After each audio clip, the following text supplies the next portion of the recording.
The presenting sponsor of Moon Tower Soccer is FVF Law.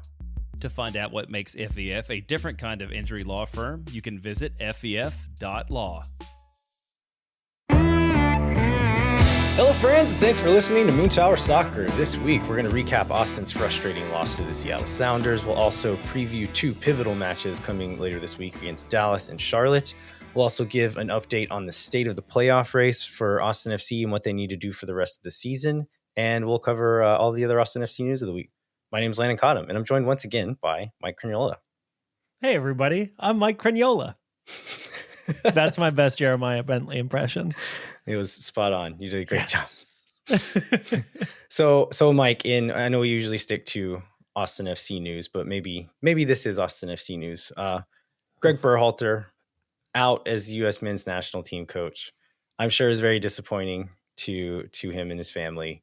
But on the bright side, I think the timing works out quite well for him. He'll be able to take vacation for the next few months, take some time for himself before he moves to Austin to prepare for next season. You're a monster, Landon. I can't believe you would do this to me. A day where I'm supposed to be celebrating. There was a lot of soccer on yesterday between Copa America, Euros, our adoptive countries of Spain winning Euros. I was feeling pretty good. And then I went and watched the Austin Rise play their final. That result wasn't what I wanted it to be. And now I come here and you bring me this. How dare you? Which take do you feel like you need to prepare to protect me from more? This or my John Gallagher takes? Oh, I don't know. It depends. How far are you going to push this? Are you going to do what I think you're going to do? About Gallagher or Berhalter? Berhalter. I want to have the conversation. So I tweeted a couple of weeks ago as this was before the Berhalter news was official, but there was smoke there, right? And I try to keep hot takes to a minimum. I try to avoid troll behavior unless the perfect opportunity presents itself. And this is the thing where I was like, I actually kind of believe this is a possibility. I know it'll get people on the internet all riled up. And so I had to send that tweet. But do we think Greg Berhalter to Austin FC is a realistic possibility? He's got the relationship with Precourt from the Columbus days.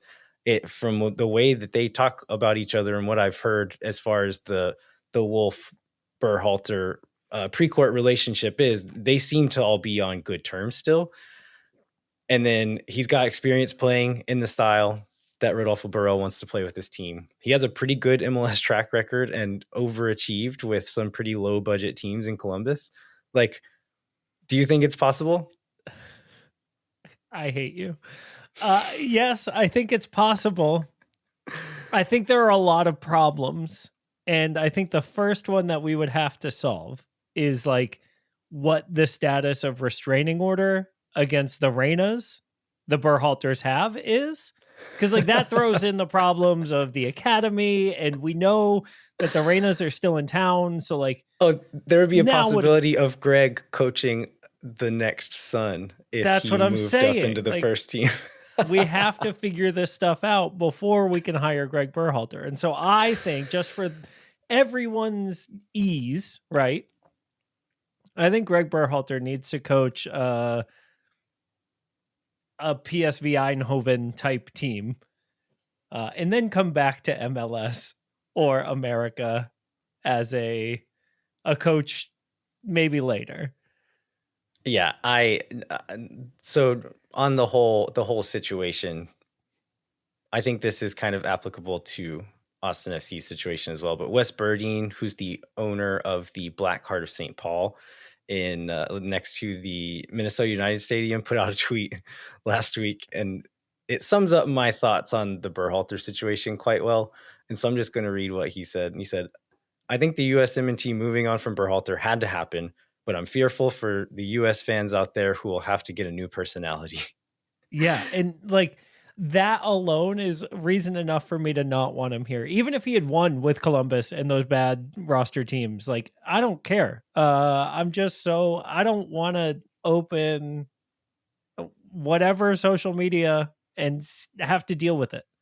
Yeah, I agree. Like, in a vacuum, if you're just looking at like his body of work without a name at the top of the resume, I'd be like, not bad. Like, not bad for an MLS coach. I wouldn't be too upset about it. But yeah, we got a guy who was a winning national team coach who won a bunch of trophies. Like, that's really cool.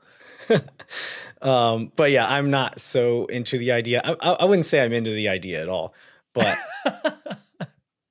even if I were like more warm on it, I don't think it would be worth putting up the insufferable set of fans who would be up in arms about it. Yeah, I think this is if we think the Wolf Dutt plane is a bad plane, just wait. Okay, we have to explain this now, because I think even this is like a little niche of a joke here. So before the game the other day, a group of Austin FC fans hired a plane to fly a banner over Q2 Stadium to let Austin FC ownership know that they are done with Josh Wolf. I'm just using other people's quotes to express my feelings because they said it better. But this came from Joe Lowry from Backheeled. If anybody's been curious about Backheeled, it is a great resource for little match recaps from someone who actually watches the games, which is not what you get from MLS, soccer.com all the time, or any of their products. Joe Lowry and I can't remember who he has doing the Eastern Conference for him, Ben something, but from what I've seen, they are watching the games and give pretty good breakdowns of everything that happens. Joe Lowry said about this game, "Do I get the timing behind the Josh Wolf out banner that was flown above Q2 Stadium on Saturday, given Austin FC had picked up results in 3 of their 4 games prior to the meeting with Seattle? No, not really. But do I think Wolf has meaningfully elevated Austin's squad during his time as the club's first and only head coach? No, not really. And is it funny that Wolf out was misspelled on the banner? Yes, it is." Yeah. I think in general, the first part of that banner, right? Austin deserves better. Agreed pretty much universally for the city. I think there's all sorts of things that could apply to, right? The hashtag Wolf out, spelled with a missing F and then a D in the place of an O. You know, there are questions that I have about the person who printed that banner and then the pilot who like attached it to their plane and said, "Good enough." And it appears that that's where the mistake happened, not right. with the fans who hired this plane. Yeah, like that is not the best advertisement for the veracity of the product that you're going to get from this organization that they've hired, right? I was told how much it costs to do it, and it was shockingly affordable, which is maybe one of those things you're getting what you paid for. Yeah, I was going to say, like, it might not be so shocking if they've only got one O. Like, and one F at that. You know, you got to pay extra for multiple letters. Yeah. As like to Joe Lowry's point about the timing, I think the optics are a little odd on this given where they are. I know that they planned to fly it a couple other times and weather didn't quite cooperate. But I think any of the folks who are involved in hiring this plane, and then anybody else who's upset with the state of the team right now would tell you that it's not about this game or this part of the season. This is about the collective body of work, and has little to do with current results or the last few weeks, really. Yeah, recent form aside, right? And even including it, honestly, doesn't change a lot of the complaints that these people have with the manager. A lot of which are super valid. Yeah, absolutely. Yeah, anything else you want to say about the banner before we move on to the next point? Any other thoughts? I think it's cool that we live in a place where you can just rent a plane and fly a banner that says pretty much anything. I think that that's a really fun way to like express a thought. And I also think there's a little bit of like, I'm trying to think of the right literary term for this, right? Where our first home game, there was a plane that flew above Q2 Stadium that said Precourt is a snake. And now this match, we've got a plane flying around the stadium saying wolf out. I think there are levels. Wolf Dut. Sorry. Yeah. What I meant was wolf dut. I just think that there are levels, and I think it's really fun. And I think it's really like, no one can accuse the fans of not being passionate for the club. Yeah, I think that's true. In a similar vein, we saw an Alex Ring quote come out from the post-game press conference the other day. And when asked about what they need to do to prepare for this game and get a result in Dallas, there were some things about recovering, forgetting about this game, moving on as fast as possible. And then what do you need to do to get a result in Dallas? And Alex Ring, with a wry smile on his face, said, you have to ask the coach. He makes the decisions. Yeah. And, shout out to Laura Laparse for asking the question in the locker room after the match. I think the answer that Alex Ring gives to this question is the perfect plausible deniability answer, right? He's got so many years experience in this league. He knows exactly what he can say and just kind of shrug his shoulders and keep going, and exactly what is too much to say and will get him in trouble. Yeah. I don't think an 8-year veteran of the league says something like that on the day a plane flies, asking for his coach to be fired if he's super in love with his coach. But that's just my my read on the whole situation. I think you nailed it though with the plausible deniability, because I think you could watch it and like make a believable argument for, yeah, he hates the coach and wants him to leave, as you could for like the look on his face is, yeah, I don't know what we need to do, man. Ask someone else. Yeah. But I think you're absolutely right that like there are some players who don't seem to think that much about the words that come out of their mouth or who they're to. Right. And Alex Ring's not one of those guys. And so, yeah, the possibility that this was intentional and pointed is very real. Yeah. And so, I mean, I don't know Alex Ring personally, but I wish I did so that I could text him and be like, yo, dog, what was that about? So if anyone does know both Alex and myself and wants to text Alex and then text me, I would love that cheese, man. All right. Anything else before we take a break and move on to the game, Mike? No, I think I'm good. All right, cool. Hang tight. We'll be right back to more Moon Tower Soccer. No one is around.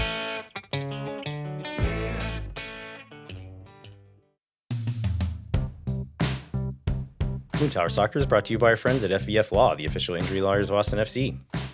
FVF is a different kind of personal injury law firm dedicated to community, transparency, and client education.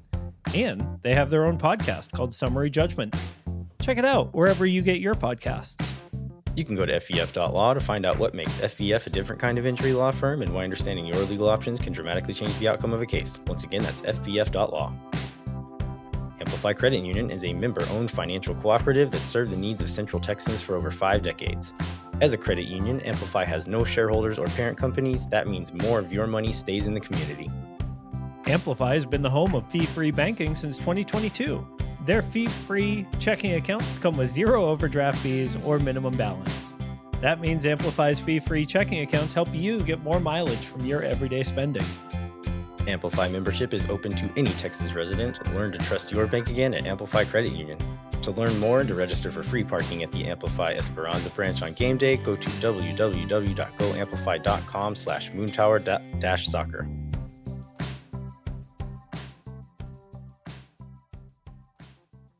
All right, we are back. We're going to talk about the frustrating loss to the Seattle Sounders. This one ended up 1-0. And I think the reason this game was so frustrating for me is because I thought this was like probably a top 10 performance all season for Austin FC. I mean, the Wow. bar is not that high, Yeah, I guess that's true. but I didn't think they played that bad. Relatively speaking to other games we've seen this team play and win some of them. Some of the games they've won, I thought they played much worse than that night. Yeah, But on this one, I was like, this was not terrible. There's certain phases of the game or certain parts of the game where you kind of know what you're going to get from Austin FC. And that was in the final third. We could not put together the final pass. We could not get a shot on target. We could not, let's just like string together those little combinations in the final third and find that missing piece and get a shot in. But if you look at the rest of the field, the parts that we don't always get, I thought the passing in like the build up and kind of progressing through the middle of the field was above average for this team. I thought transition defense for the most part on a few moments, which we'll talk about, wasn't good, but overall for most of the game was quite clean. And I thought at least for the first half, if not a little bit into the second half, I thought this team had that fight, a little bit of that sandpaper to make it difficult for Seattle and like actually make them fight back.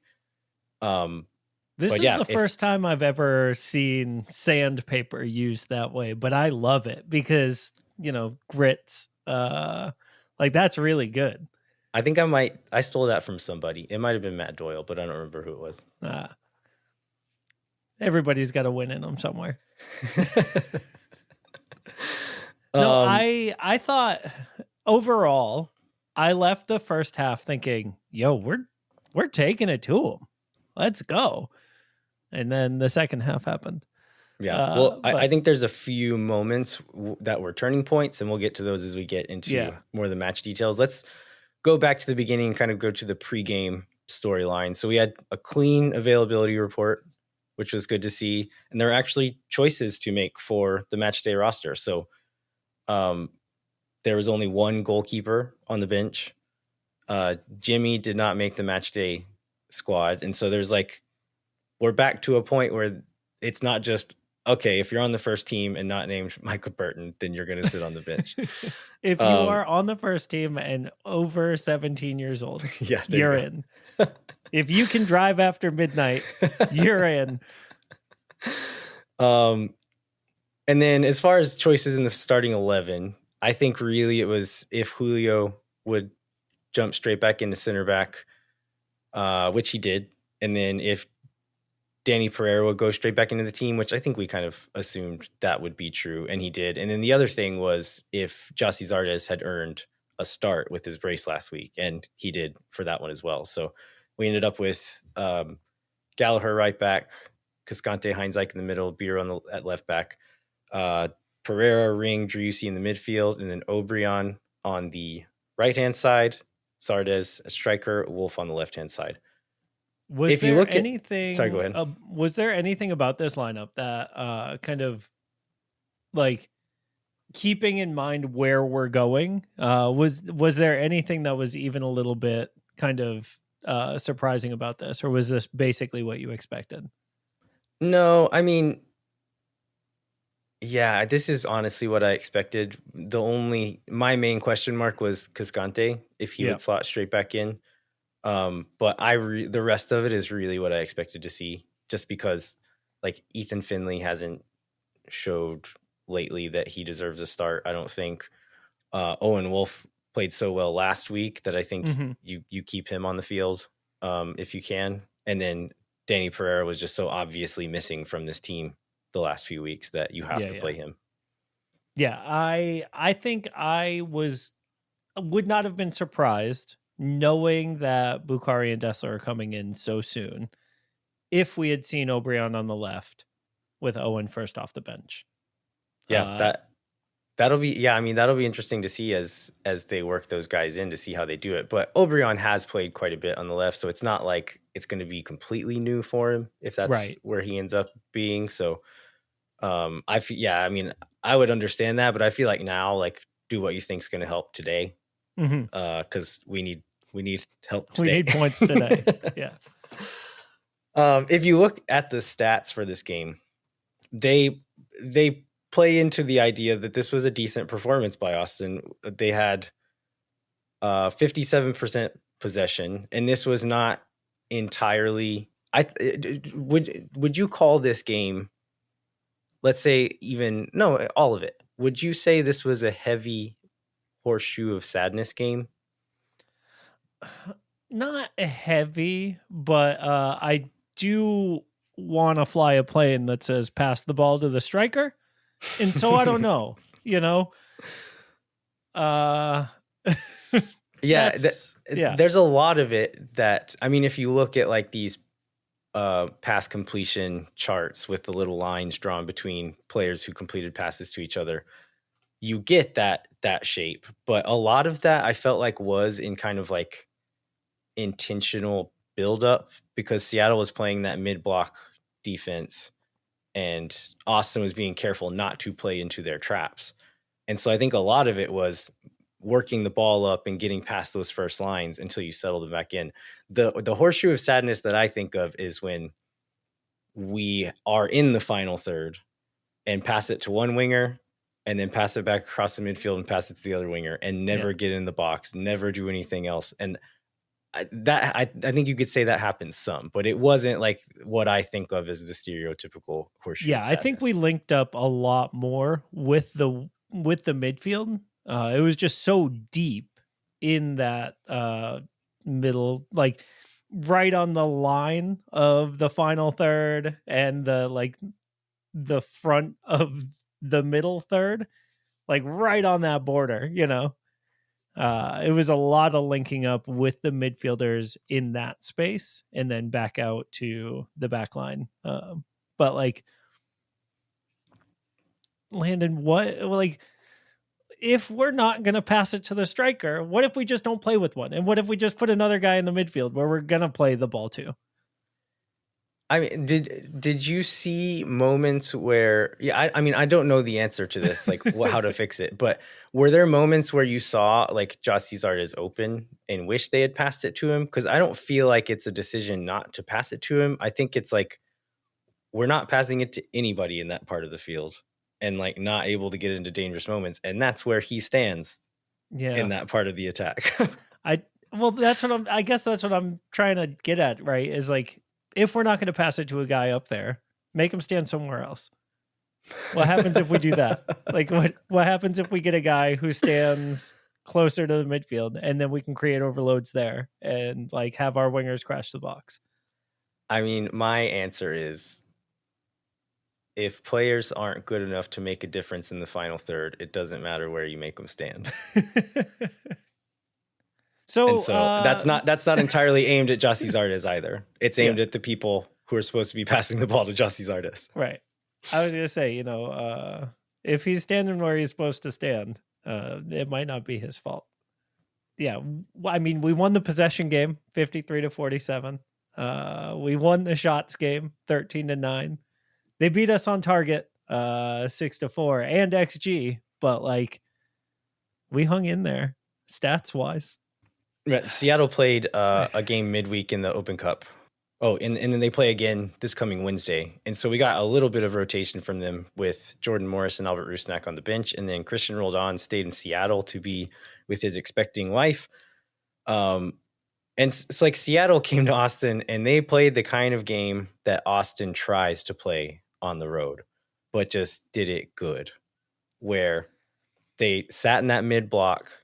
They weren't throwing a lot of numbers forward, but whenever they got a turnover, they were ready to spring forward and took advantage of opportunities. And for a big chunk of the game, Austin did well to deal with those moments. But as it went on and some of those starters came off the bench, that's when it started to change. But yet Seattle was definitely trying to stay conservative, save their legs, and then spring whenever the opportunities presented themselves. And so, yeah, I mean, I think Seattle like lacked quality to ever really hurt them, and Austin did a decent job being kind of stubborn defensively and moving the ball up the field decently to get in dangerous spots, but then just never able to put together that final product. Yeah. Going through, I guess, some of the prominent moments in the game, I wanted to talk about Angry Stuver. Yeah. So I'm glad you brought this up because this Saturday's match was Steph's annual girl game. This is the game that she brings all of her girlfriends to. And so they all take all 4 of the seats. And then I am relegated to a different section of the stadium. This time I got to sit with the Fighting Leslies and it was really great. But one of the first girl game ever was the first San Jose match where Julio Cascante rolled Chofis off the field and Brad Stuver knocked a man over with a gigantic shoulder and elbow charge. And so 2 out of the 3 girl games that have happened, Brad Stuver has summoned Angry Stu. We took some friends who are not soccer people and hadn't been to a game before, and they seemed a little curious why we were enjoying this moment so much. And we're like, it's because this man is the nicest person in the world and was like philanthropist humanitarian of the year for MLS last year.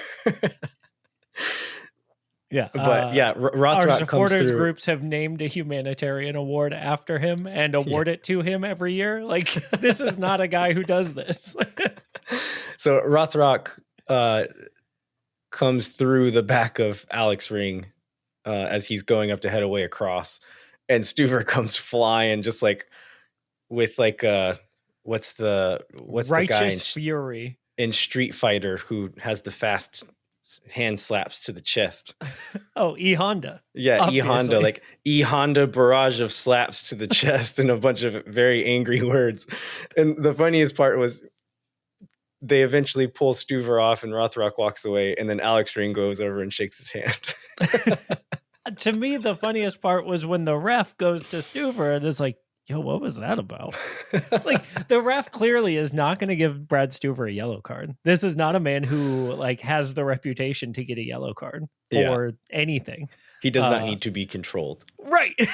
And so the ref's just like, dude, what did he say something? I'll get him. Like, so yeah, I guess not a ton of like prominent chances to talk about in the first half. So Austin goes into halftime 0-0. I felt okay about the first half, but then started getting nervous whenever I came back from buying a beer at halftime to see Jordan Morris and Albert Rusnak warming up, looking like they're going to come on as soon as the second half starts. And that's what they did. And I didn't change the game drastically immediately, but did soon enough. yeah, that was when I realized that Brian Schmetzer had gone into the half and said, perfect. It worked perfectly. Yeah. Let's win this game. Yeah. So we'll get more into those guys here in a bit. So there's a big chance from Driussi in the 49th minute. He heads a Gallagher cross from a really tight angle to the near side. A really good save by Stephen Fry. Saves this one, but it was headed straight towards that bottom corner with quite a bit of pace on it. And Fry does really well to get down and punch that one out. Then in the 58th minute, Brennan Hines-Ike gets a yellow card. Austin gets kind of like pinned in on the left-hand side. They play out of pressure, drop it back to Hines-Ike, and he immediately tries to kind of chip it back over to play back into that space so they can continue working that side. Doesn't play it high enough. It hits Leo Chu in the head. He heads it down into Jordan Morris's path, and Brennan Hines-Ike takes him down. And I think it's probably the right thing to do in the moment, because if he doesn't, it's Jordan Morris and Leo Chu, 2 very fast players, sprinting towards goal with Julio Cascante 5 to 10 yards away from them. Like, Julio doesn't stand a chance there. No. Yeah. It's a goal. So like Hines-Ike has to do that, but he mostly has himself to blame for putting himself in that situation. So Another counterattack shortly after that, orchestrated by Albert Rusnak, who came on and was just really, really good. He replaced Pedro de la Vega, who was fine. He had a decent half, but Rusnak was like bossing the game in the midfield when he came on. He's a really good player. Yeah. And I love that Seattle bought him from a rival just to make sure that they didn't stay strong. And then it turned out that Rusnak also plays incredibly for them, as well as he did for what was it, RSL before that, right? Yeah. RSL wasn't spending, and I think Rusnak got upset about it and wanted to leave. But yeah, Rusnak springs a counterattack. Him and Morris both do, and it forces Stuver to come off his line and make a really big save on Leo Chu in the box. That was a big moment for Stuver there. And then that first goal comes shortly after that. So this is 63rd minute. Danny Pereira was visibly tired in the second half. I thought he came out looking really good on both sides of the ball, like being effective and doing what Danny Pereira does with the ball in progression. And then defensively looked full of beans. Like he was running all over the place, had a few interceptions early on. And I was like, okay, this is the Danny Pereira we need to play. But I'm guessing the international break where he wasn't playing matches got to him a little bit, and his legs kind of went as the game went on. Yeah. In my seats, I noticed he got just cooked just before this. And I was like, oh, someone needs to go down and fake a cramp so that we can get a sub, because Danny in the midfield, he's done. He needs a sub, or he needs to be moved up into the attack where he can like not be the last man protecting those moments. Yeah. And then the 63rd minute happened. Yeah, and I didn't quite catch what all went wrong in like during the live watch, but on the replay, it's quite a few people chipped in for the failure on this goal. Yeah. So Obed Vargas runs past Danny Pereira and then runs past Alex Ring without really having to try that hard. And then taps the ball forward to Paul Rothrock, who's making like an inside diagonal run towards the goal. Gallagher is tight to him and kind of pushes him over, but Rothrock does well to just like control it and touch it back to Morris all in one go. Gallagher continues his path inside towards Morris, and Biru is there to kind of cut off that right-footed shot. But Morris does something really crafty here where he receives the ball across his body and kind of feints to the right. And so I think Biru kind of stays there. I think Brendan Hines-Ike is back closer to Stuver, and he is already on that side, but kind of stays put because he thinks that's where the shot's going to go. And I think Gallagher continues his run behind because either he saw that feint or expects Biru to step up tighter and put more pressure on that shot. And as Morris sees all those people shifting to the right, receives across his body, touches back onto his left foot, and quickly slots it into that near post. And Austin could have done better in many areas, as we just described, but it's a really crafty little finish by Jordan Morris there as well. Yeah. I was amazed that Jordan Morris is as gigantic as he is. Yeah, I mean, he's stout and he's not short either. Right. He's huge and he's like broad, and he's still really fast by MLS standards. And so like having all of that plus the experience of having been in the league forever now, there was no way this once he got the bite, there was no way he wasn't putting this one away. And not to mention his physical abilities, but his just like wiliness and craftiness. I know people will say that about guys if they are over 28 or 29 years old, but once they start to slow down, they're no longer a physical presence, and now they're a crafty veteran. But he's got both right now, and it's Jordan unfair. Morris is legitimately a very clever player, and on this next play, he shows this. So a long kick from the goalkeeper, Seattle's goalkeeper, As it's coming in, Morris cleverly positions himself on the backside of Brendan Heinzike and just kind of stands there. And it's just enough that as Heinzike goes up, he can't head the ball forward because Morris is kind of standing under him and won't let him get into position to head the ball back upfield. And so all Heinzike can do in that moment is get ahead on the ball. He just needs to touch it. And so he heads it, but it goes back towards his own goal. Paul Rothrock is already full speed ahead and gets to it first, lays it back to Morris, who then pushes past Heinzike, who is still kind of recovering from that first little duel. And as Heinzike is trying to kind of get a shoulder on him to slow him down to let Cascante recover and get on the other side, Morris does really well to just protect the ball and kind of get his body in the way. And Heinzike goes through and Morris goes down. And easy call for a second yellow. And it's like, again, things that Austin could have done better, but this is Jordan Morris just kind of pulling their strings and controlling them like puppets, seemingly, to kind of do exactly what he wants them to do. Yeah. I saw a take online about this that Josh Wolf should have pulled Brendan Heinzike to avoid a second yellow. And other than injury, I'm trying to think of a time recently where a manager has pulled a center back on a yellow who isn't like a child. Yeah, I mean, I don't know. There's never a right answer, but I don't think this is like an obvious moment where you have to take the guy off. Right. Especially when he's been our best center back all season. Right. Like, he's been our most consistent. He's a veteran of the league. He's been around a long time. You expect him generally to be able to handle himself. And then he comes up into a situation like this where he's just outplayed. Yeah, and he's not out of control where he's sliding in and making wild tackles and everything. Like, he's a very controlled player.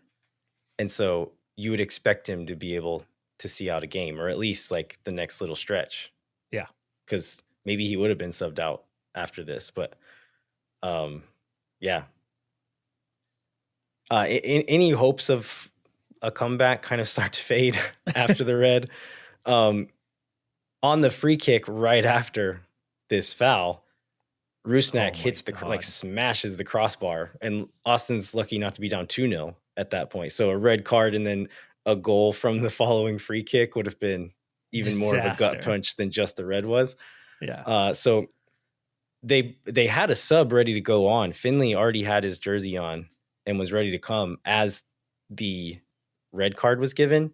And so they kind of have to like pump the brakes and like, wait, what are we going to do now? And like play it on for a couple more minutes as they figured out what they were going to do. So they end up putting on Väisänen and Finley. So I think Väisänen comes on because Biru was sitting deep as a center back, and he's one of our best attacking players. So you need to get him up the field. So Väisänen comes on and allows him to push forward. Finley comes on as a right back and is essentially still playing winger, but is nominally the right back. Yeah. Is there a reason we didn't put Finley and Väisänen on at the same time? Did they do two separate ones? I thought maybe they did. It was two separate subs. Or yes. So the first set of subs was in the 72nd when Ring and Zardes came out for Valencia and Diego. Oh, you're right. Yeah, Fodrey and Finley came on at the same time. I was thinking Finley and Väisänen came on at the same time. No, because that would have made sense. Yeah. Instead, we had this like 4-minute period where we had like a 4-4-1 going on. Yeah, with Driussi on the wing. Yeah. And Biru as a center back. Right. But yeah, so then when Finley comes on and plays as a right back, he comes on with CJ, who is to quote you, full of beans. He is ready to run, and he's giving it everything he can. He's picking up the crowd, trying to hype everybody up. Bunch of spark, but nothing catches. And CJ gets a header that is really close to being a goal.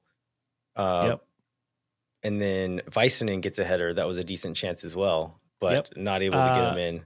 CJ puts in a ridiculously good cross for Rubio at one point there in the 89th or the 90th minute. And oh my gosh, the delivery on that ball is amazing. This isn't the penalty shout, is it? This is a different moment. This is okay. So Rubio goes down in the box. Did you watch this one back? Like, what were your thoughts on this one? In the stadium, I was like, Diego, just head the ball. You were open, dog. Like, you just put it in the net. Like, you don't need a penalty if you score from play. Watching the replay, just head it in the goal, Diego. Like, you don't need a penalty if you just put it in the net. Yeah. I thought it would have been a pretty soft penalty call if they'd have given it, especially when Seattle had a penalty shout in the first half where De La Vega goes down. I thought that one was fairly soft as well. So I think feels fairly just that if they didn't give that one, they didn't give it the one to us at the end either. So yeah, I don't think there's much in that one for sure. And then that was one of the last actions of the game, really. So yeah, it was the penalty shout in the ensuing corner, in which from the seats with the Fighting Leslies, I was able to see Biru just full on abuse a dude in the box, just both hands, boom, straight into him, send him flying into the goal. Like, how he didn't get at least a yellow, maybe an orange, like, just truly incredible. What a guy. We already talked about Danny Pereira a little bit. Any other individual performances? I thought Driussi, he had a decent game overall, but as legs got heavy and the game got a little more frustrating for Austin, I saw a few moments where we would lose the ball and he would just stand there or kind of walk around as Jossie Zardes, who was the same level on the field as him, was busting his ass back to get in transition defense. And Driussi didn't even pretend to run back. Yeah, I was disappointed in the captain tonight. I thought there's a frustration brewing in him that is just so barely concealed at best on the field. And I don't know what that's about, but it's definitely not the vibe of a guy who's supposed to be leading our team, right? The number of times we watched him drift all the way to the back line to try to receive a ball, instead of like being in the space that like allowed the rest of the passing lanes to open up, was really frustrating. And then when he was supposed to be in those spaces, he would like drift into the lanes that were already marked instead of finding the open spaces for Danny to pass to in the midfield. Like, he just made a lot of weird off the ball choices that I was pretty disappointed in during the match. Yeah. And I don't mind when he drops in as like, when he does it quickly as like it's an outlet in that pocket and he receives the ball and then keeps it moving, like that kind of combination. Sure. I'm fine with that. But in the moments where he comes over, and this isn't from this game, but a couple of games back, he takes the ball off of either Heinz Ike or Weissen's foot and like playing the ball to either Gallagher or the other center back on the other side, like a fairly simple pass that center back who had the ball was very capable of and could have done it 5 seconds before. Driussi takes the ball off his foot and then kicks it out of bounds. And like, bro, like, you're not helping. I know you feel like you need to do more, but this is not helpful. Yeah, that's not the more you need to be doing. We need a different, better, more.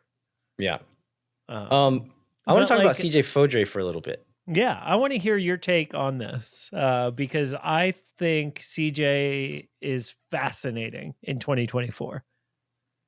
Yeah, I mean, we've talked about this on the show many times. Like, his physical gifts raise his floor to a level that he is, if nothing else, he can physically compete with MLS players like day in and day out.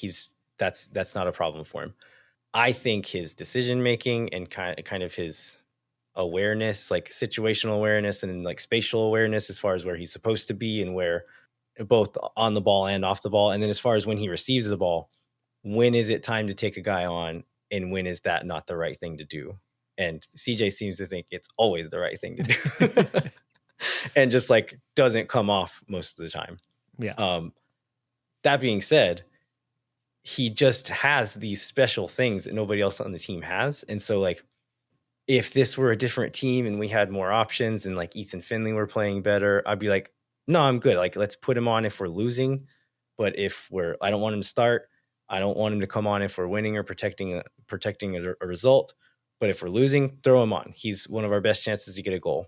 But in this season where like nothing else is working, we don't really have that many other options, I would not mind seeing him. I'm still not calling for a start. I think there's quite a bit of liabilities built in with him if over 90 minutes. Yeah. But to sub on at 30, I think I might rather see him than Finley at this point, just because I don't have a lot of faith that like Finley is still good at the boring stuff and he's going to make the right decisions in the boring moments. CJ can cause some like electricity on the field, and maybe that's like what we need at this point. Yeah, I think CJ is the perfect 2024 garbage minutes candidate, but the problem is we haven't had garbage minutes. Right. We've been just barely good enough to hang in for entire matches and then lose them in heartbreaking fashion at the end, which is not a benefit to playing the youth, right? Because if you're hanging in, there's a chance you could win.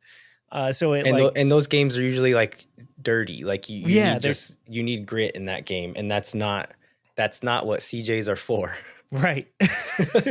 That's not the CJ tool. That's the Hector Jimenez tool, right? Like that's right. You may only have a hammer and a screwdriver, but like you got to use them when you need to use them. But I think Aggie from the Fighting Leslies said it best. CJ's got one take on move and everyone knows it. And so they just wait for him to finish his little loop and then they take the ball from him and then they go down the field. And so like the sooner he can break that habit, the more comfortable I'm going to be with, let's throw him on for 30. And I don't know if that's like through reps, if that's something that needs to be looked at in film or how to fix that problem. I think all of the above is the answer and time is the answer. But in those minutes at the end where it's just chaos ball, like he's good at getting on the end of a ball. He's good at whipping it across. Like he's very good at these things. But then, over the span of 90 minutes where he has to play through the buildup, he has to like play in progression and kind of move the ball around. Like, he just doesn't quite make the right decision very often. And, like he's young, he's 20 years old and he'll get better. And I wish we had more garbage time to give him. I wish we had a 3-0 lead to put him on. I don't ever wish, actually, that we were down 3-0. But, like, those are the types of games where CJ can eat a ton of minutes and play a bunch of the game. And we just haven't had that yet. So, and talking about just, like, the time, a lot of the things we're talking about are things that you can learn. Yeah. These are not like he has these natural gifts that you cannot teach. Right. But the things where he's lacking, a lot of them are things that you can learn. And so if he can keep his head down and keep working and stay hungry and stay humble, like he'll get there. He'll be at the minimum like a decent MLS player, if not better than that. Yeah. I still really like him, and he's exciting to watch on the field because he's going to just try stuff. And sometimes Austin needs some try stuff. Speaking of try stuff, I saw someone with a Clint Dempsey barcode kit. I saw that too.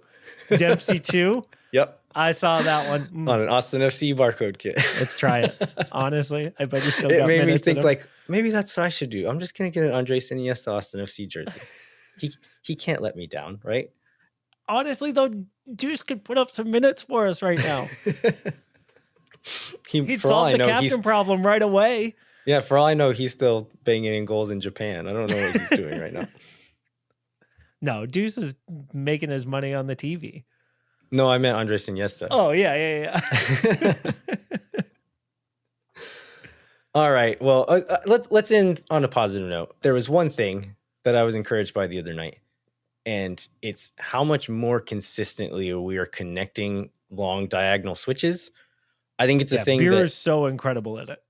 he's hits. good at it. The Ring was hitting some decent ones. The center backs hit some decent ones. And it's a thing that they've clearly been putting an emphasis on since the beginning of the season, and we're trying to do it, but it just rarely worked early on in the season. And now we're getting to a point where we are regularly connecting and putting it on Obrion's foot, putting it on Wolf's foot, isolated 1v1 out there. Obrion often has a heavy touch or like makes a poor decision. Wolf is a little bit too conservative and is not going to like take someone on.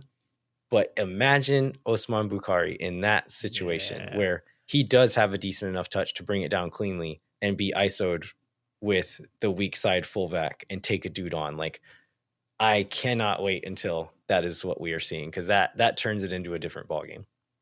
Yeah, I'm so excited. And then when Desler's on the other side feeding Obrion, like getting it from both sides is going to be great. Yeah. All right, we are going to take a break. When we come back, we will talk about the state of the playoff race and kind of where Austin FC sits at the moment, what they need to do to be sure to be above that line at the end of the season. We are also going to cover a touch of Austin FC news and then get into our FC Dallas and Charlotte previews. Hang tight. We'll be right back. Our premier sponsor is McGuire Woods Consulting, helping clients in the public affairs space from lobbying at the local, statewide, and federal levels to digital and communications campaigns across the country. McGuire Woods Consulting has offices in 10 MLS cities, but only advertises on this podcast because it's the home of the 2-time, soon-to-be 3-time Copa Tejas champions. That's Call right. it now. Update that coffee. Let's go. Contact our friends at McGuire Woods Consulting at mwcllc.com for more information. Moon Tower Soccer is brought to you by Sage Wilson Realty. The team is made up of Austin experts who are client-focused and have over 30 years of combined real estate experience. Our friends at Sage Wilson Realty are giving away 2 tickets to an upcoming match. Fill out the form in the show notes for your chance to win. If you or someone you know are in need of Sage real estate advice in Austin, talk to our friends at Sage Wilson Realty. Be sure to check them out online at sagewilson.com. All right, Landon, I got to know, what is Austin's playoff outlook at the moment? Hanging by a thread. Yeah. I'd say it's maybe not as dire as that, but it staying where we are at the very minimum at this moment is very important. So Austin FC is in 10th place, 1 spot below the line for the play-in game for the playoffs. The good news is that FC Dallas is 4 points behind us. So even with a loss in Frisco on Wednesday, Dallas cannot surpass us. It's a good thing that can't happen on Wednesday. That's right. It's impossible. It's ordained. It's been foretold. Yeah. But so there's good news below us on the table that if we take care of business, the teams can't catch us. Correct. But we still have to stay in arm's length of those teams above us. And so we're currently 1.3 points per game. And there's that would usually, if you average that out across the season, I think that puts us at like 44 point something, where 45 is kind of the rule of thumb of the safety line. Yeah. And so 1.3 might not quite be there. The West is still super tight though. 2 wins this week on Wednesday and Saturday could push us as high as 6th place. Being in 10th now. So the West is still tight. Yeah. 6th place, by the way, was the absolute peak that I had said in our preseason show at Amplify. I said 6th place was our cap for our highest possible quality. I think I said 9th. Yeah, you were pretty down, Doug. I'm not gonna rub your nose in it too much, but you were a negative Nancy, and after this weekend, I'm gonna be right and you're gonna be wrong.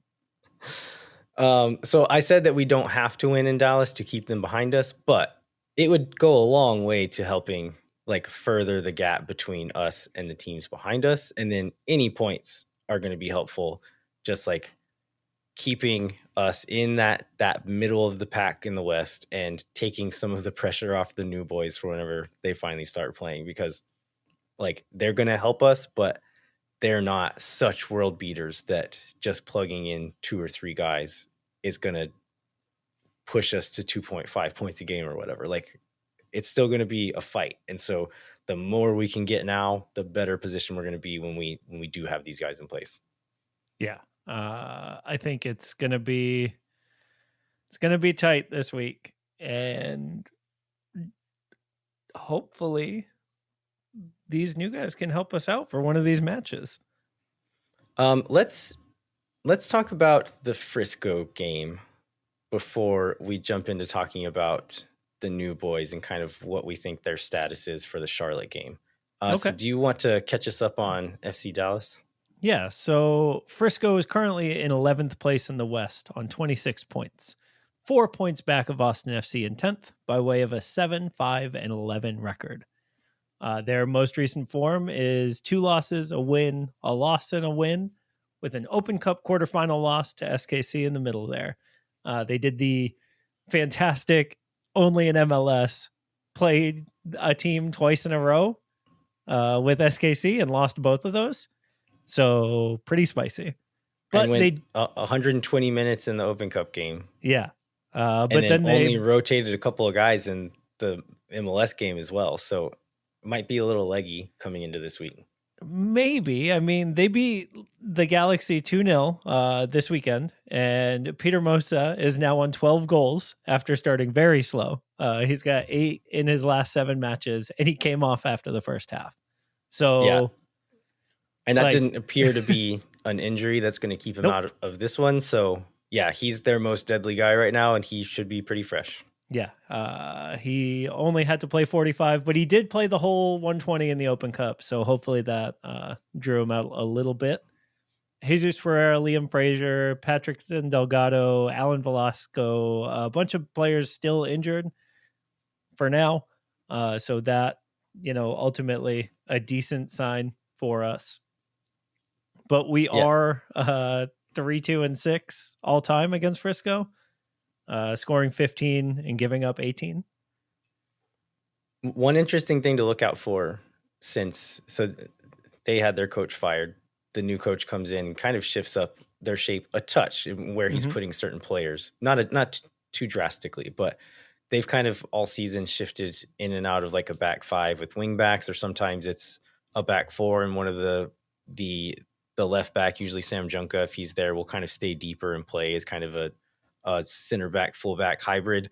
But in the last few games, Paul Arriola has played as sometimes a wing back and sometimes it's just like a straight up fullback, attacking fullback, and has been pretty good there. So Pedar Musa up top, and then Logan Farrington, who is a draft pick, who was, if you look back at our super draft shows, I think he was my number 1 option for Austin to take.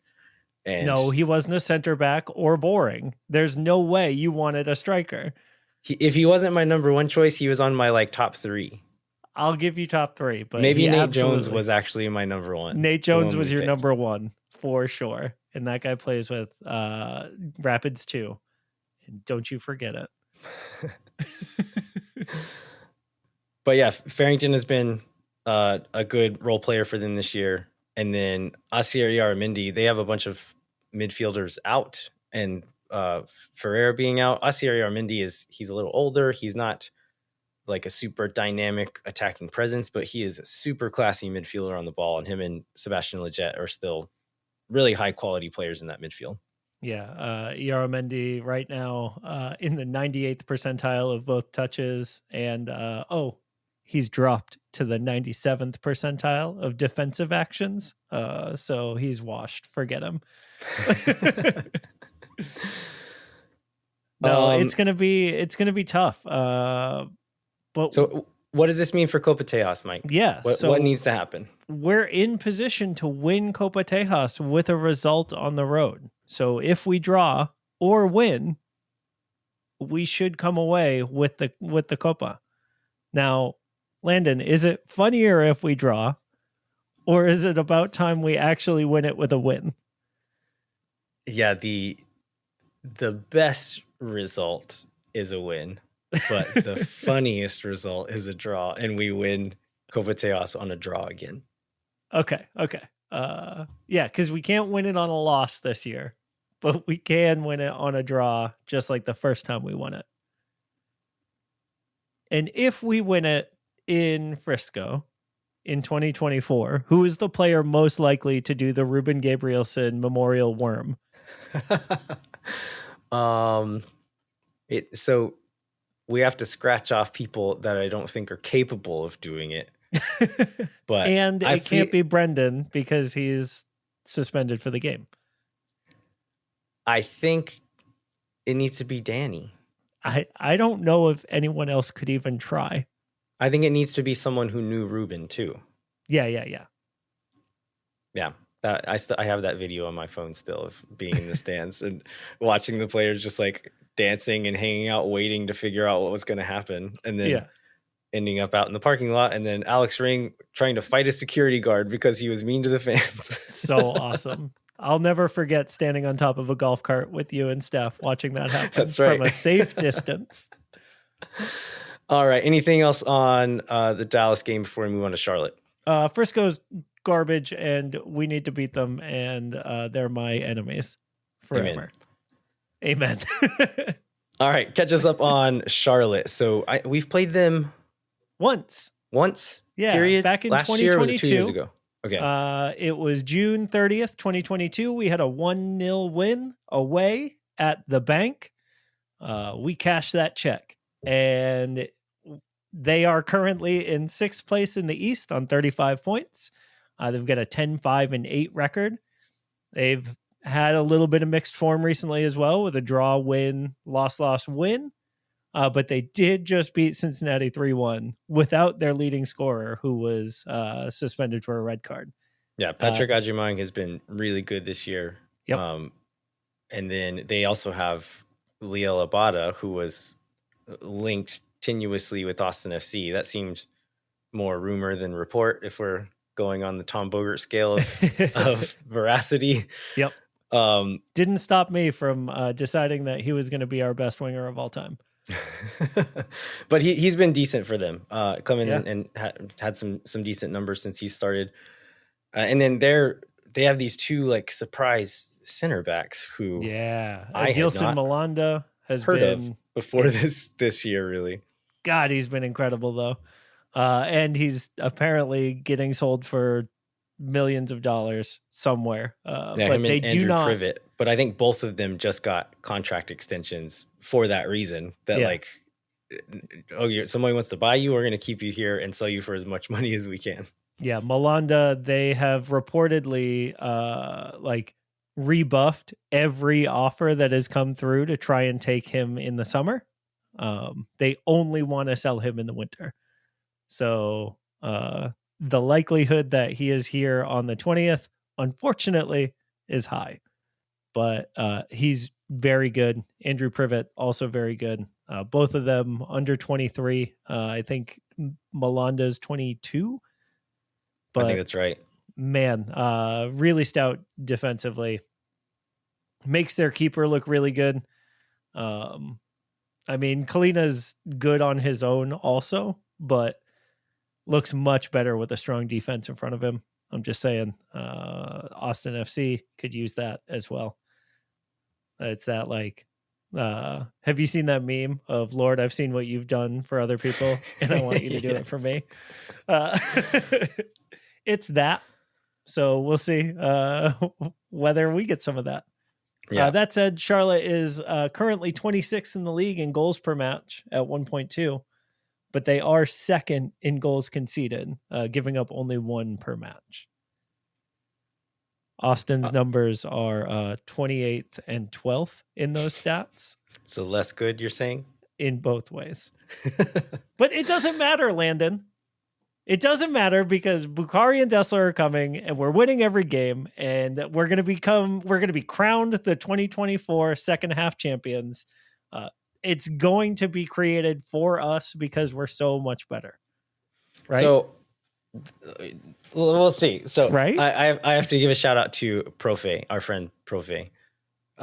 He told me he sat with me at the New York City game in our seats, and he said that anytime referring to Bukari and Desler in the same sentence, it's mandatory to call them Bugatti and Diesel. Ooh, that's good. It doesn't quite work individually, but if you use them together, then it's good. So they are both currently this last week were in full training with the team. Jossie Zardes was the player made available to media in the midweek availability, and he raved about both of them and just talked about how good they both were. Josh Wolf says that Bukari, as far as like fitness and integration, is looking pretty good and should be available for Charlotte, and mentioned that Desler might need a bit more time. I was like thinking maybe he's being a little coy and like trying not to overpromise here.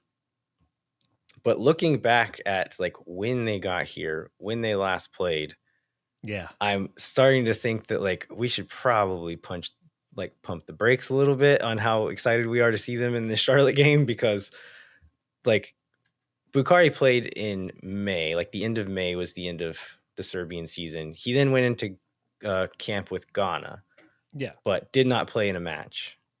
But no, was but still he was training in camp. Yeah, he was in camp and training with the team and on the bench. Right.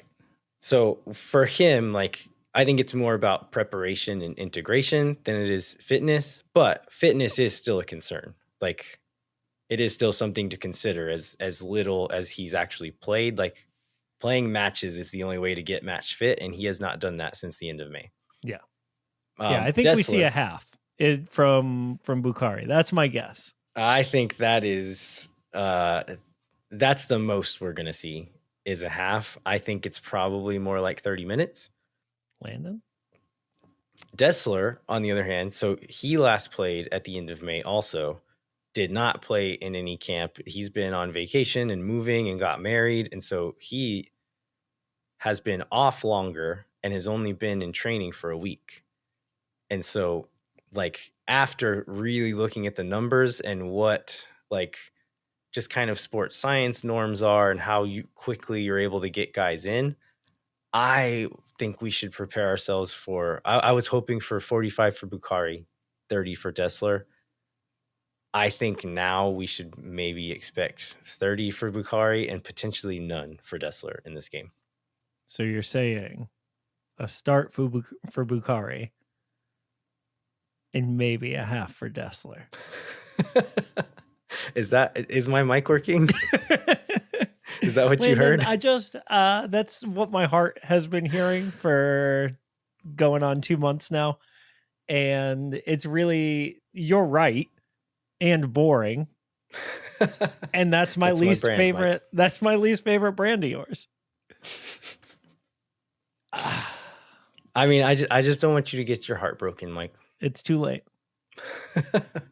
I live for this, Landon. Regardless of this, I think it's like I would be shocked if Bukari didn't feature in this game for sure, at least for some. So we'll at least have that to look forward to. I would love to see Desler play because, as I've said on the show, I think I'm more excited about him than I am either of the other two signings. But yeah, we'll at least get a glimpse at Bukari. If nothing, you're a else. Crazy person. Svatak is perfectly your brand. Yeah, he's just not here yet, and so it's hard to get excited about. That's fair. Yeah, I worry about his visa status, honestly, Svatak's, because of the ongoing conflict in Ukraine. Like, that can't be an easy process right now for anyone. Yeah. And so, yeah, I am concerned that will be more like the Musa Jite signing and less like the Usman Bukari signing. Yeah. Regardless, like we've got FC Dallas Wednesday, which these guys are not eligible for. Charlotte on Saturday, which they are, but maybe we should limit our expectations of what we could see. Or After get that, your we've hopes got- up and just cross your fingers real hard. and then blame Josh Wolf when they don't play. Because that's exactly what's going to happen. But then after that, we've got Leagues Cup matches, if I'm not mistaken, the following Friday and then the following Tuesday here in Austin. Like, Is those that guys should Friday be ready. and Tuesday? Let's check this. That sounds brutal. Yeah, it's Friday and Tuesday. Whew. Yeah, so Friday against Pumas. And then Tuesday against Monterrey. Yep. Okay. So, I mean, we'll talk about those games next week. But as in the lens of Bukari and Desler, like they should, like maybe Bukari gets 45 or maybe a start and goes 45 or goes 60 by that second Leagues Cup game.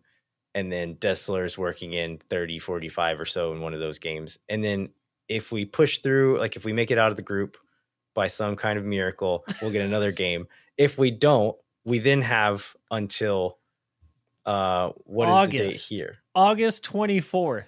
August 24th for these guys to be, I'm sure they might get a little bit of vacation, but these guys are going to be in training with the guys getting ready for the MLS season to start back and for that last little run to try to push to make the playoffs. So by the time, like it feels like a long time, but in MLS terms, it is one game this weekend. And then after that, they should be coming in like ready to go for whenever MLS kicks back off. Landon, what is your realistic expectation of Leagues Cup? Because I won't be here for that match or that conversation. Oh, I mean, we should lose. Like these teams are much better than us. Like most MLS teams are much better than us, and most Liga MX teams are much better than most MLS teams.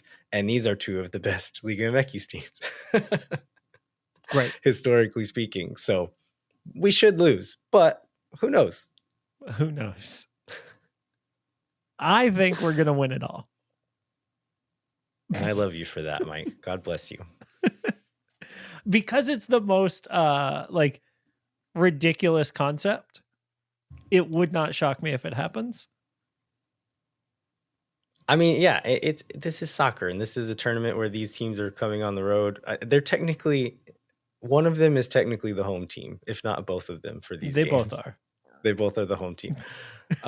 In our stadium. Welcome home, guys. Yep. So, I mean, that is a disadvantage, but being better at soccer is very much an advantage. Interesting. Interesting take. We'll All right. Anything else? Anything else before we wrap up, Mike? I'm just really excited for the Olympics, and having this break, I think, will be good for my Olympics watching. That's true. So if you're right, I won't be that heartbroken. But when I'm right, you'll owe me an apology. I'll gladly give it to you. All right. Before we wrap up, we'd like to remind you to rate, review, and subscribe wherever you get your podcast. It doesn't take very long. It's not hard, and it helps us. And if you can join the Patreon and support us that way, excellent. If that's not in the cards for you right now, totally fine. But if you do want to help, you can tell a friend about the show, leave us a review, subscribe to us on all the various channels, and that also helps us out a lot as well. Yeah, if you have a rich friend, tell them about the Patreon. Yeah. You know, we wouldn't mind that. I did see some of the socks across the way on a little boy with his dad, and the little boy was wearing the socks. Let's go. If you have small feet and we're curious about how these socks are apparently magical, because I have they fit you too, feet, and they fit me fine. And I saw this like 8 or 9 year old boy wearing them. They seem to fit him fine too.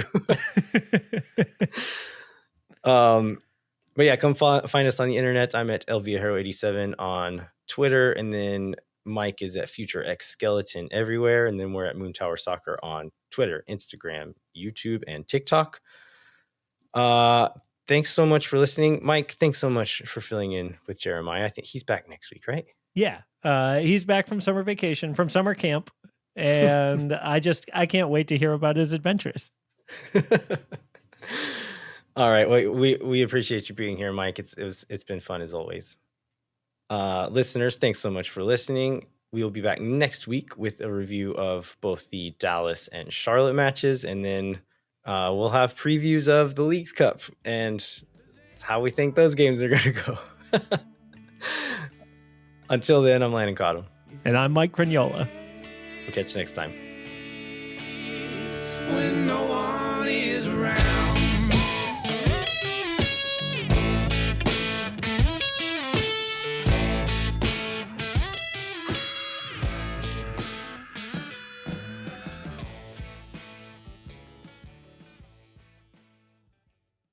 Thank for nothing, see you never. La gente. Oh my God.